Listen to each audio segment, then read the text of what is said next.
Bonjour à tous et bienvenue sur Amazing Mac TV. Ça y est, macOS 10.15, donc Catalina, est enfin disponible pour tous et on va voir quelques nouveautés. Alors j'avais déjà fait une vidéo il y a quelques mois concernant Catalina.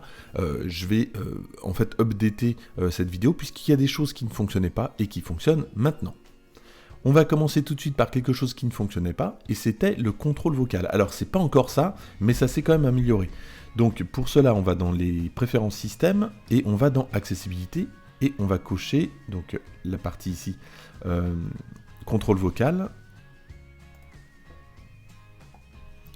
Là, je clique. Et donc, j'ai mon contrôle vocal qui fonctionne. Alors, comment ça fonctionne ? Ça marche encore de façon aléatoire, mais ça a progressé et c'est en français. Donc ça, c'est plutôt une bonne nouvelle. Cliquez sur le menu Fichier. 1.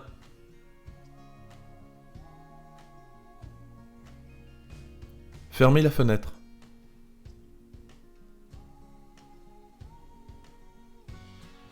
Ouvrir Safari. Cliquez sur le menu Fichier. 1. Et je peux afficher une grille qui va me permettre de cliquer avec précision. Afficher la grille.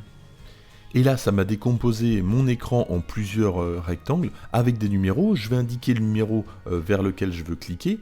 Et alors, si je veux cliquer sur 1, ça va forcément ouvrir ce qui a cliqué sur le 1. Ou alors, je peux dire ouvrir 1 et ça va me faire des sous-catégories pour être encore plus précis. 4. 9. Maintenant, je suis dans ma barre de recherche. Je vais pouvoir lui indiquer l'URL dont j'ai besoin. Apple.fr. Appuyez sur la touche Retour.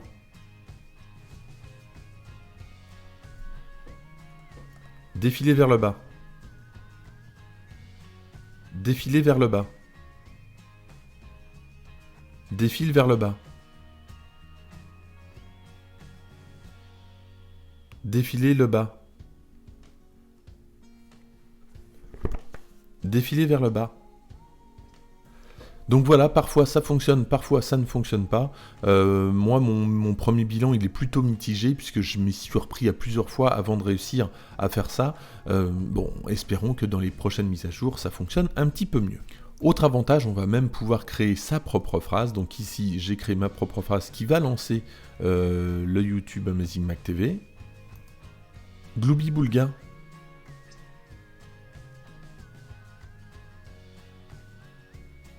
Voilà, donc c'est plutôt pas mal de pouvoir se créer des petits raccourcis comme ça. C'est sympa.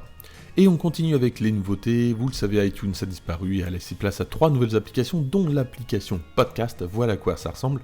Et donc, si vous avez un iPhone, vous connaissez forcément cette application, puisque ça reprend le même design que sur l'application des iOS. Et ça va être le même principe pour l'application musique et l'application App TV qui s'inspire vraiment de l'iOS. Alors au niveau de l'application podcast, donc on retrouve ce qu'on a sur l'iOS, je vous disais, avec quelques petits bugs, notamment pour supprimer un podcast, pour l'instant c'est un petit peu compliqué. Dans ma version ça s'appelle Remove, c'est même pas traduit. Et puis, donc pour supprimer un podcast, il faut aller dans le podcast, supprimer élément par élément, et puis au bout d'un moment, on y arrive. Pour information, les podcasts sont stockés dans le dossier musique qui se trouve avec iTunes. Et puis donc sur la gauche, on va retrouver donc tout ce qu'on connaît sur iOS, la partie explorer, et puis la partie des meilleurs classements des podcasts. C'est quand même bien mieux qu'auparavant. Deuxième application issue d'iTunes, c'est l'App TV. Alors on va retrouver le même design aussi que sur iOS et que sur l'Apple TV. On a donc les petites affiches arrondies maintenant. On a dans les menus la possibilité de choisir un film, une série, la rubrique enfant et puis la bibliothèque. Et on peut également rechercher des films et séries avec le menu recherché. Et puis pour terminer, donc la troisième application issue d'iTunes, c'est l'application musique. Et on va retrouver nos petits comme sur iOS. On va avoir la bibliothèque, la partie pour vous, explorer, radio. On ne sera pas perdu si on a un iPhone. Et puis pour terminer, la synchronisation d'un appareil iOS, tout simplement avant donc ça se passait par iTunes, maintenant il n'y a plus d'application, c'est directement dans le Finder, donc on ouvre une fenêtre Finder, et dans la barre latérale sur la gauche, donc ici on voit que j'ai l'appareil iPhone 11 Pro, j'ai plus qu'à cliquer dessus et je vais pouvoir faire tout ce que je faisais au niveau de la synchronisation. Et c'est évidemment ici que je vais pouvoir donc avoir accès à tous mes documents, mais aussi à tout ce qui est lié aux informations de l'appareil, notamment le numéro de série, là où je peux le restaurer, etc., ou le mettre à jour. Autre nouveauté intéressante, c'est Sidecar, on en a déjà parlé pas mal sur cette chaîne. Alors le concept c'est simple, je vais dans les préférences moniteur en haut de mon écran dans ma barre des menus, et regardez sur mon iPad, j'ai la recopie exacte de ce que j'ai sur mon iMac. Autre avantage non négligeable, je peux utiliser un Apple Pencil sur mon iPad pour annoter un document en temps réel justement sur mon iMac, donc ça c'est plutôt pas mal. Pour ceux qui n'ont pas envie de mettre plus de 100 € dans un stylet, celui-ci c'est un stylet qui coûte une cinquantaine d'euros que j'avais testé ici sur cette chaîne il y a quelques mois. Je vous mets le lien en haut à droite dans les fiches.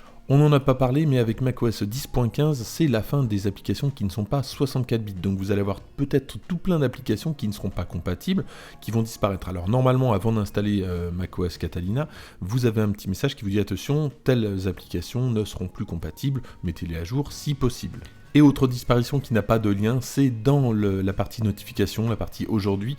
Avant, on avait la possibilité d'avoir mes amis. Alors c'est sûr qu'avec Localiser, on va le voir tout à l'heure, ça a un petit peu changé. Mais l'application, le widget en fait, mes amis n'est plus disponible dans les notifications. On ne peut plus accéder d'un coup d'œil à où se trouvent les amis très rapidement. Autre nouveauté que je n'avais pas pu tester lors de la précédente version, c'est la possibilité d'avoir un écran secondaire et de zoomer uniquement sur celui-ci. Alors on va le voir juste après. Avant, nouvelle fonctionnalité aussi, c'est Overtext, toujours dans l'accessibilité, qui permet, en appuyant sur une touche, d'avoir une sorte de zoom local sur l'élément qu'on est en train de pointer. Et donc la fonction dont je vous parlais, c'est la possibilité de zoomer sur l'écran secondaire, voilà, et pas sur l'écran principal en même temps, ça c'est plutôt pratique. Et ça marche aussi bien en filaire qu'en AirPlay, puisque là je suis sur une Apple TV sur l'écran secondaire. Globalement, ça fonctionne plutôt pas mal, alors ça dépend évidemment de l'application sur laquelle vous vous trouvez. Pour l'exemple StarCraft qui est en plein écran, le zoom ne fonctionne pas, il faut basculer en mode fenêtrage pour que le zoom fonctionne, mais en tout cas c'est une bonne avancée pour ceux qui en ont besoin. Autre nouveauté, elle concerne l'application Notes. Alors il y a pas mal de nouveautés concernant Notes, notamment la possibilité de partager des dossiers, mais si je ne veux pas vous parler de ça, simplement la possibilité de scanner un document depuis un iPhone directement depuis le Mac. Alors tout simplement, je vais dans la rubrique multimédia, je crée une nouvelle note, je vais dans la rubrique multimédia et je vais lui dire de scanner un document en choisissant par exemple un de mes appareils, donc soit un iPad, soit un iPhone, donc ici l'iPad. Je vais scanner le document.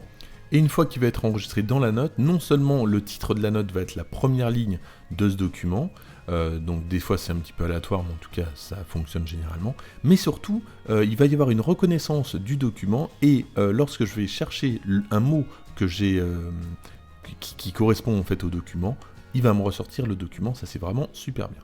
Donc voilà, là j'ai tapé Marley et il me ressort bien le document puisqu'il y a une partie où il parle de Marley. Autre nouveauté, on pouvait déjà déverrouiller un Mac avec une Apple Watch. Maintenant on va pouvoir utiliser l'Apple Watch pour déverrouiller les préférences système, notamment le petit cadenas qui se trouve en bas à gauche. Donc on coche la case de déverrouillage, on clique sur le cadenas, on a ce message là, et sur l'Apple Watch on va avoir ce message ici, et on n'a plus qu'à appuyer 2 fois sur le bouton latéral. Le cadenas se déverrouille.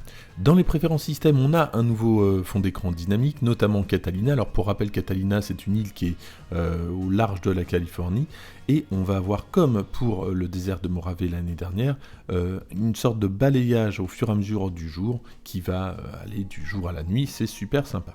Dans Safari et les top sites, on va avoir des icônes un petit peu plus arrondies, et puis lorsqu'on va dans les favoris, on aura la possibilité d'avoir les suggestions de Siri, qui nous propose les sites qu'on pourrait probablement regarder.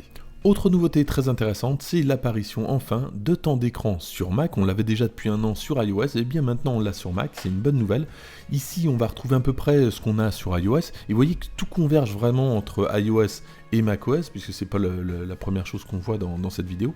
Et ici donc on va avoir la possibilité de savoir combien de temps on a passé sur les applications, et puis surtout app par app combien de temps on a passé. On a également tout ce qui est lié aux notifications qu'on a dans la journée ou l'activation du Mac. On va pouvoir créer une limite de temps globale, ou alors même app par app, ou même réseau social par réseau social. Par exemple, si on accepte 1 heure de Facebook et 30 minutes de Twitter, tout ça c'est possible. On a tout ça dans les détails. Une nouvelle application fait son apparition, c'est Localiser. Alors on a une partie concernant les personnes, là où on va pouvoir nous-mêmes se localiser sa famille, éventuellement être prévenu quand une personne arrive à tel endroit, ou prévenir quand on arrive à tel endroit. Et puis une autre partie qui concerne les appareils connectés, là où on va pouvoir retrouver tous ces appareils ou ceux de sa famille. L'application rappel a été également modifiée et elle adopte le look de l'application sur iOS. Grâce à l'application dictaphone, on enregistre un mémo sur la montre et on l'a directement sur son Mac maintenant. Dans l'application mail, maintenant, comme sur iOS, on a la possibilité, si on est sur une liste de diffusion, de se désabonner directement grâce à ce bouton ici. L'application photo a également été revue, alors pas autant que sur iOS 13 ou sous iPadOS, mais un petit peu quand même, et notamment concernant les vues, on a donc toutes les photos, mais on peut également avoir une vue jour, une vue mois et une vue année.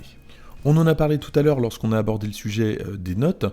Lorsqu'on va dans l'application Notes, on a une nouvelle vue, notamment cette vue avec les miniatures, qui est plutôt réussie. Et puis lorsqu'on va créer une nouvelle note, on a la possibilité de réarranger automatiquement les boutons radio. Donc ici, une liste de 4 boutons radio. Et lorsque je vais cliquer sur l'un des boutons, il va automatiquement passer vers la fin pour dire que la tâche est terminée. Et pour terminer cette vidéo, un petit truc sympa, lorsqu'on est dans l'application aperçue, on peut ajouter une signature depuis l'iPhone. Alors c'est pratique si on n'a pas de trackpad, donc de MacBook par exemple. On va tout simplement dans la rubrique signature, ajouter une signature et on a la possibilité de sélectionner un périphérique. Donc là, je vais passer par l'iPhone. Sur mon iPhone, donc j'ai un petit rectangle blanc. Je vais pouvoir donc écrire ma signature dessus. Et automatiquement, donc sur le Mac, ça va s'incrémenter. Ça sera enregistré dans le Mac et une fois que je vais avoir besoin de cette signature, tout simplement je sélectionne l'onglet signature, je la glisse dans mon document, je peux même la redimensionner et la bouger évidemment. Merci d'avoir suivi cette vidéo, n'hésitez pas à la liker si ça vous a plu, à la partager et puis à vous abonner si ce n'est pas déjà fait. À bientôt.